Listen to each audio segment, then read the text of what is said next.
we are now moving to Italy, and we are going to be speaking with Salvo and Simone Foti, and they are on Sicily, but actually they would say they are from Etna.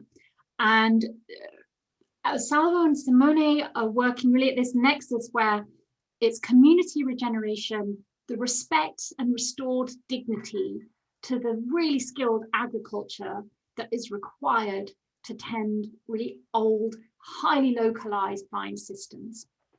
And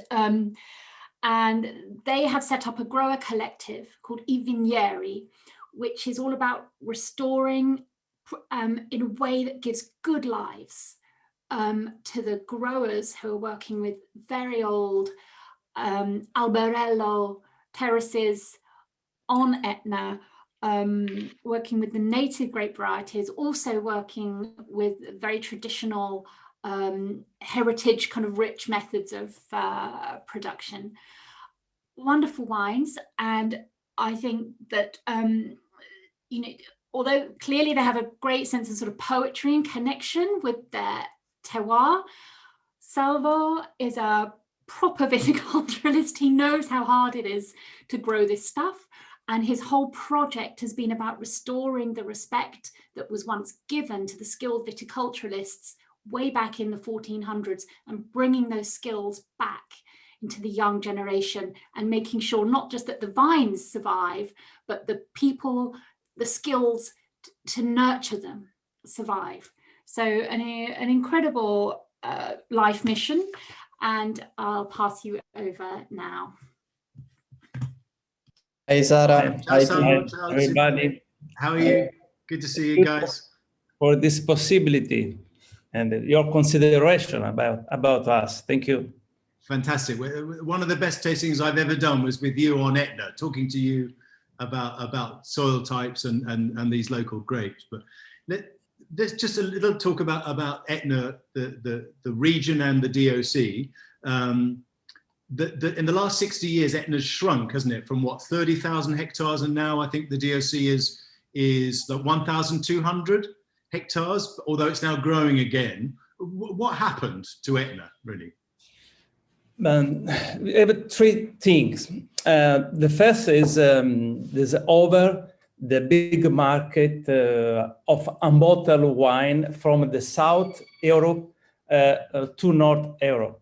In the past, a big quantity from Etna went to North Italy and France.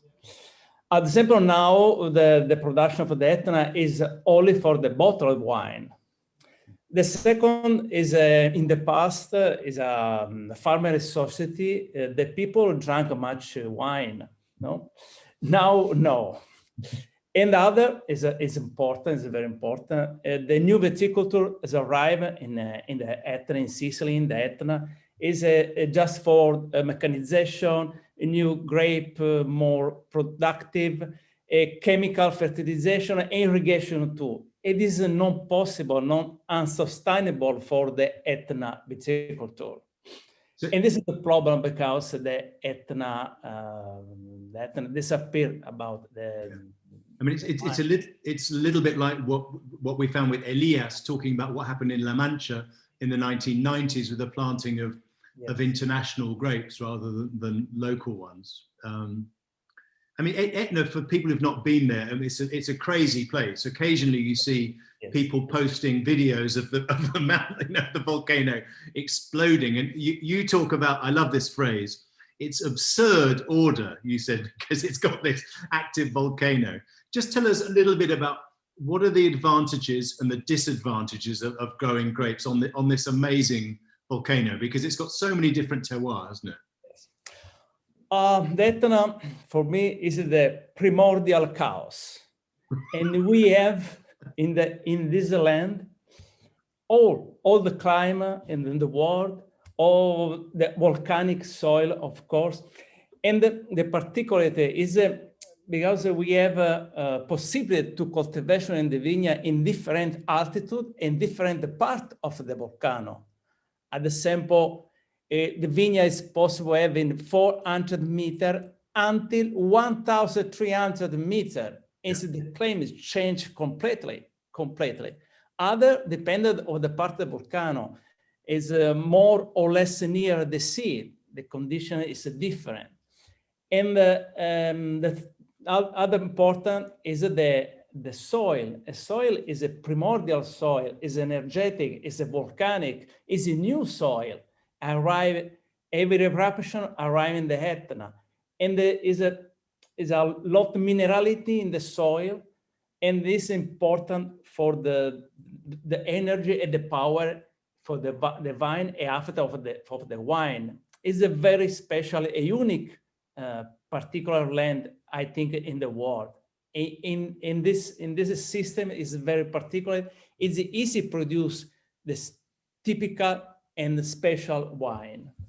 I mean, there are other regions in the world with volcanic soils, obviously, but how many regions have active volcanoes in the middle of the region? Must be one, right?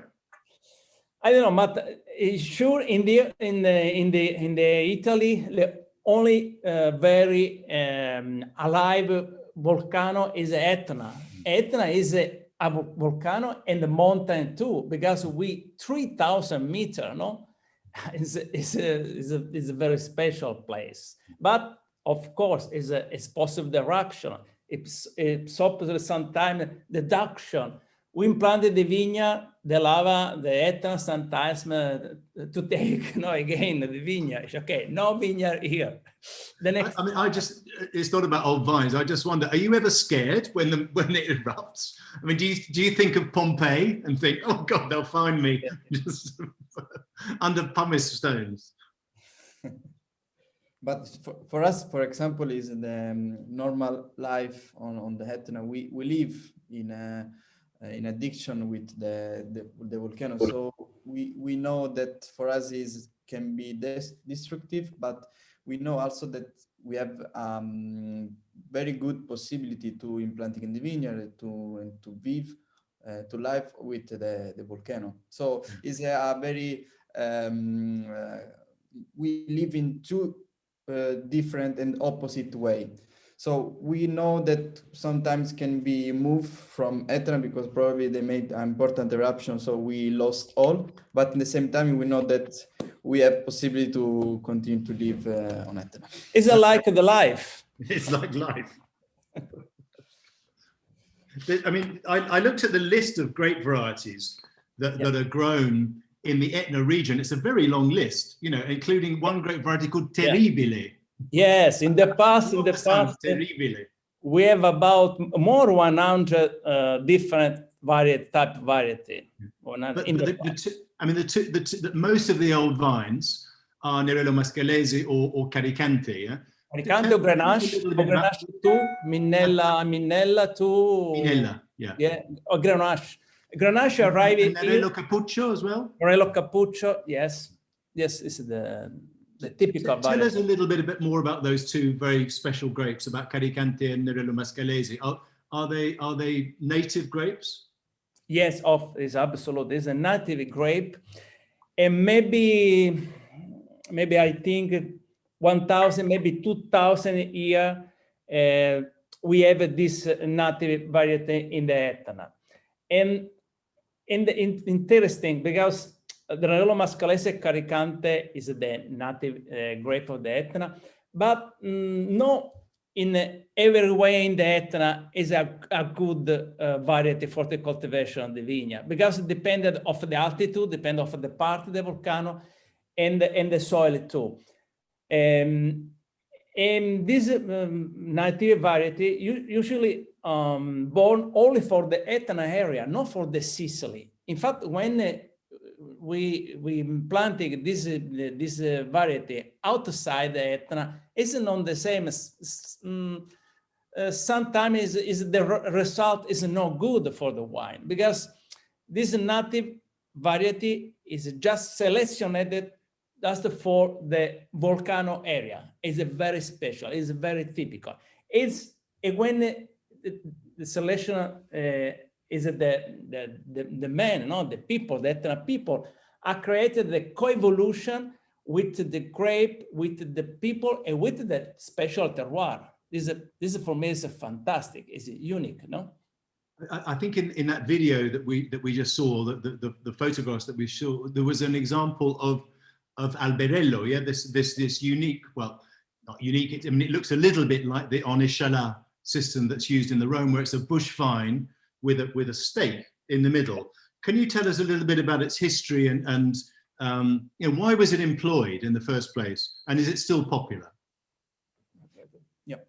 Okay. So the alberello was one of very first cultivation in Sicily that arrived from Greek, and the Roman gives also important influence because they gives impostation of the alberello. So the alberello is the bush vine and is really similar to the echalas in Val d'Aron, and is also for us one of the most important system cultivation on Etna, because Etna is very difficult soil, so we need to make the terrace, and for us it's not possible to mechanization our region, so we need to the right compromise with our land and the variety too that we have, like Merlot Mascalese, like Caricante. The right equilibrium is the use of the alberello, and in some photo we can see some real old vines, because this is a demonstration that this is the best and the perfect system for our place. The alberello style is a system three-dimensional and vertical. Yeah, okay. The vine need to go up. It's like a man, no, a people. And when the vertical, it's perfect because it go up for the sun. It's like the wild vines in the trees that we saw Fauzi using, yeah? Yeah, exactly. Yes, correct. Tell us a little bit about the terraces. Are the terraces just against erosion, or do they serve another purpose? Yeah, exactly, because Etna, my father explained before, that is really different. So there are some part of the Etna that is more risk, because for example, where we live in the east part of the Etna, we live in the between the sea and the mountain. So we have an important escalation of temperature, and especially we have an important rainfall. We talk about in some very extreme vintage, like 2000 millimeters of rainfall. So wow, we need to make the terrace for protect us and for protect the people who live down. And in fact, the most part of the Etna, when you arrive, you can see before to implanting the vineyard, the people made the terrace, because terrace is also important for protect the soil, but also for makes a construction of our landscape.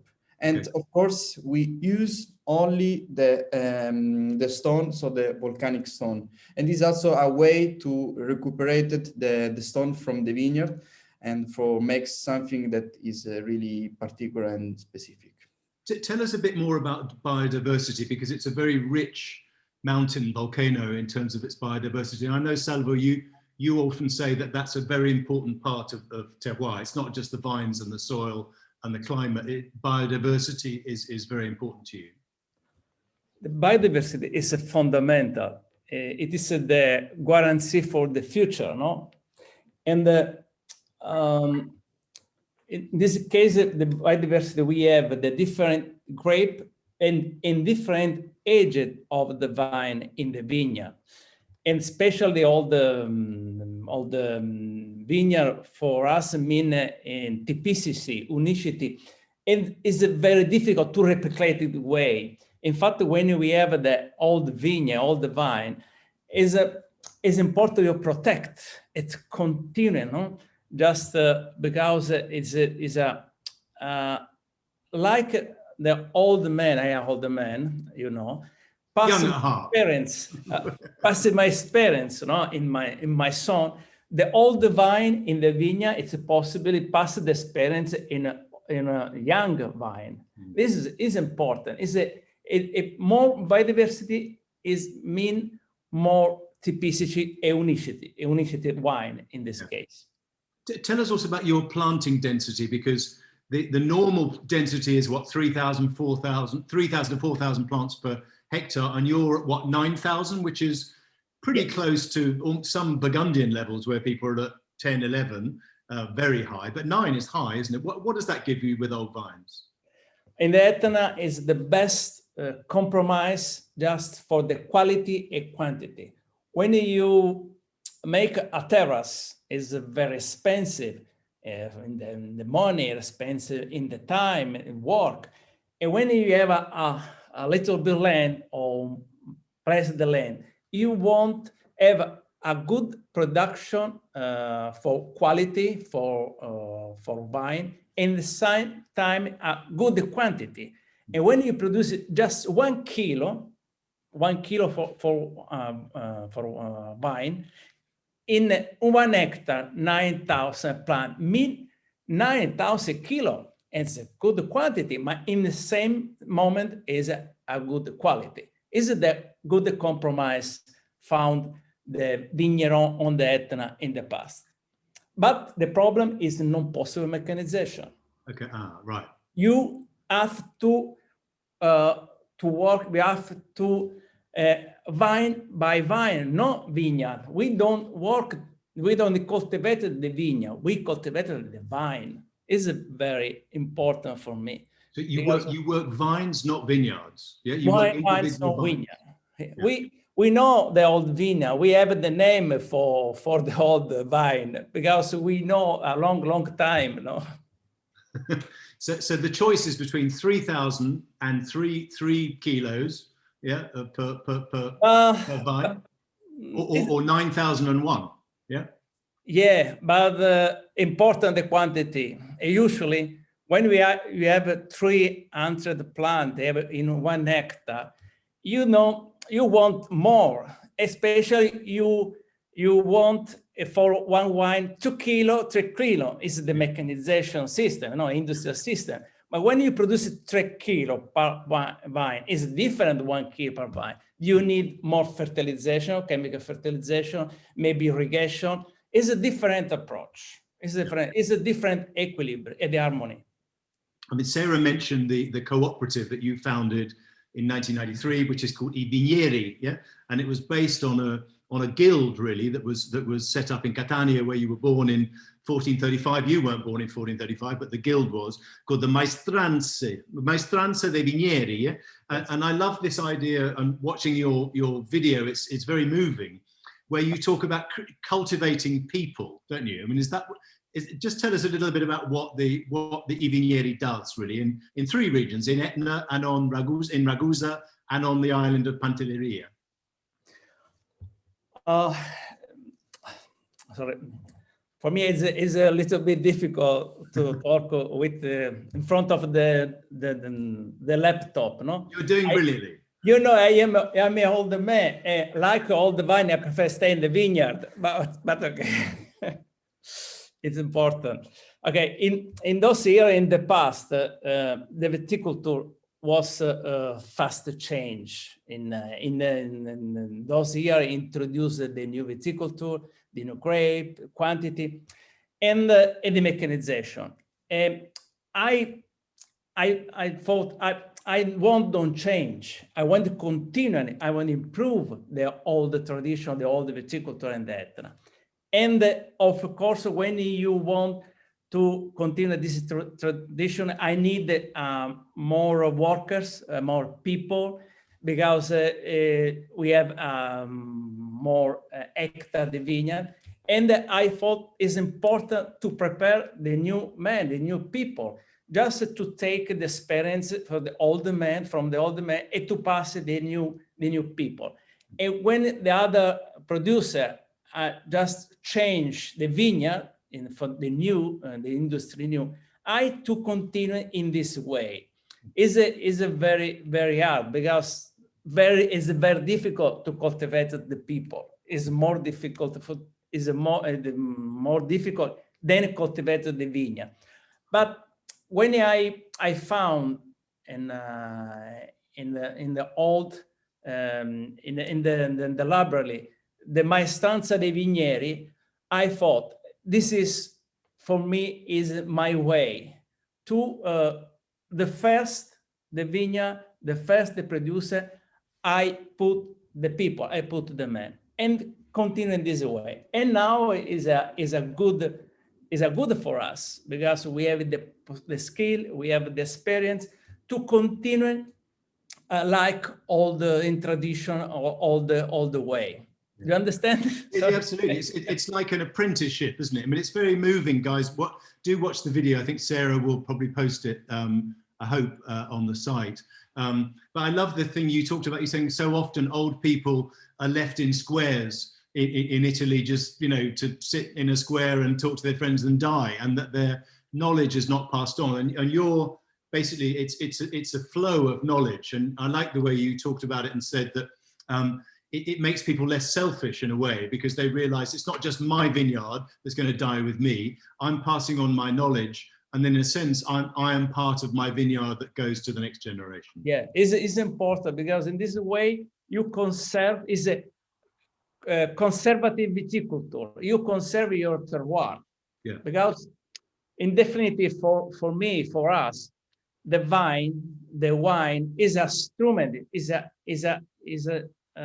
tool just to arrive, continually conserve the terroir. And the Etna terroir is a delicate, is a difficult terroir. You need the in this case the conservative viticulture, and the albarello, the terrace. This system is the best because I have 2,000 years of history, and I like your idea of you're giving respect to agricultural work. Respect for environment and for the people. Yeah. Tell me a little bit about the palmento. Palmento is a traditional gravity-fed old wineries, often with open fermenters and wooden presses. Are we in danger of losing those too, along with old vines? Yes, because it's the palmento is the core, is a part, integral part for the production of the wine in the Etna. And in the Etna it's possible to see a lot of palmento, but in the past, when arrived the new viticulture, the new enology, is the government decides to finish, don't possibly to use the palmento. After 2,000 years, the government decided it's no good, the palmento for the wine in the Etna. Because it's not according with the new law, European law, but and arrived the new the new winemaker, the new enologist, and the new process of the vinification. But we continue the same, and maybe today we in the Etna we are the only winery produce the wine in the palmento. But for us, this is important because when you continue the possibility, the experience, the skill to in the future to have this possibility. Because when you finish the palmento, finish the vinification, and finish the possibility, the experience, because it's not possible to find in the book, in the video, possibility to use the palmento. And the palmento don't need the outside energy. It's important, no? And the other is a building with the lavic stone and the maceration, the vinification. We use the lavic stone, and for me, incredible, because today all people talk about the Etna, but don't talk about the palmento. And for me, it's crazy because when you talk about the Georgian wine, you talk about the amphora. Yeah. Why don't talk the palmento when you talk about Etna? Maybe because the people, the majority of the people don't have the idea the palmento or use the palmento. But for me, is very, very important if you want a true, authentic Etna wine. And there's a very good video on YouTube of your palmento with the people making the wine. And it looks like fun. You know, it's the kind of place I'd like to do a harvest in your palmento. It's easy. A lot of drinking. Yeah, it's easy palmento. It's very, very easy. Listen, you make 7 wines, I think, on Etna. And how many of them are from old vines? Is it just the 2 reds, Vino Petra and Vinilice? Vinilice is a rosé wine. Vinilice. Okay, yeah. Yeah, we made 2 wines from the old vines because we have many different parcels of vineyards situated in 3 different areas of Etna, especially in the east part, in the north part, and the northwest, in many different altitude. And for example, from the production of the old vines, we have the parcel situated in the north part as 600 meters, where we have a mix of many different varieties like Nerello Mascalese, some Nerello Cappuccio, but also some Grenache that arrive from Spanish. And of course, Sardinia, probably, yeah? Yeah, in Sardinia, the name is Cannonau. Yeah, yeah. In the Etna is Granaccio. And Sardinia was Spanish, yeah. Yeah, exactly. And this parcel, for example, situated at 600 meters, we have a very special microclimate because it's low altitude and is protected by the mountain, and is no more humid like the east part, where is in between the sea and the mountain. And of course, also change the soil because the soil is sandy with a lot important presence of stone, of rocks. And in the other vineyard where we produce our own wine from old vines is situated at 1,300 meters in the northwest. And change also, in fact, we have like 1 month of different from the parcel situated in the north part, because of course, more you go up, more change, like also in biodiversity, in the microclimate, but also with the type of the soil that we have. For example, there is more sandy and more deep than the north.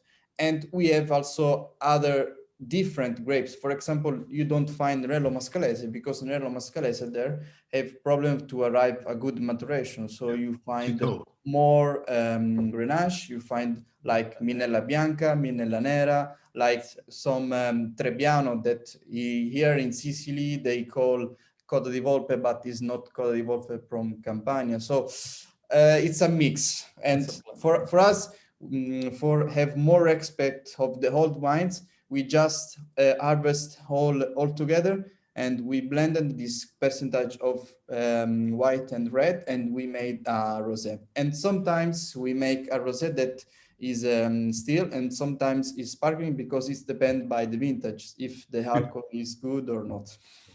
Last question, because I know that Sarah will be telling me to stick to time. You told me that it costs you two euros a kilo to grow your grapes, yeah? And you said that the average in the DOC or mechanized vineyards would be between 50 cents and €1. Can you get that increase in price? Can you sell your wines, your old vine wines, these wines, you know, made in a palmento, using albarello, all those things, at twice the price? No, the grape, the cost of the grape is important, is expensive, but we don't use it this way. Don't duplicate the price of the wine because we have more cost of the grape. No, for us it's important. The price of the wine is good just for have the money to pay the worker, the vigneron, to pay the all work, and have some time just for invest for the future. And I think is for us it's important to have a good combination for the possibility to live with this the vigneron, and just have the money to continue in this way. we don't ever need the other money because we don't have a hobby. Because for us, the viticulture is not my job, it's my life, you know, and not spend the money around the world. You don't have a Maserati then, or a Ferrari? Yes, no, Ferrari. I prefer to have the other a little bit vineyard, and it just for my family, for my son.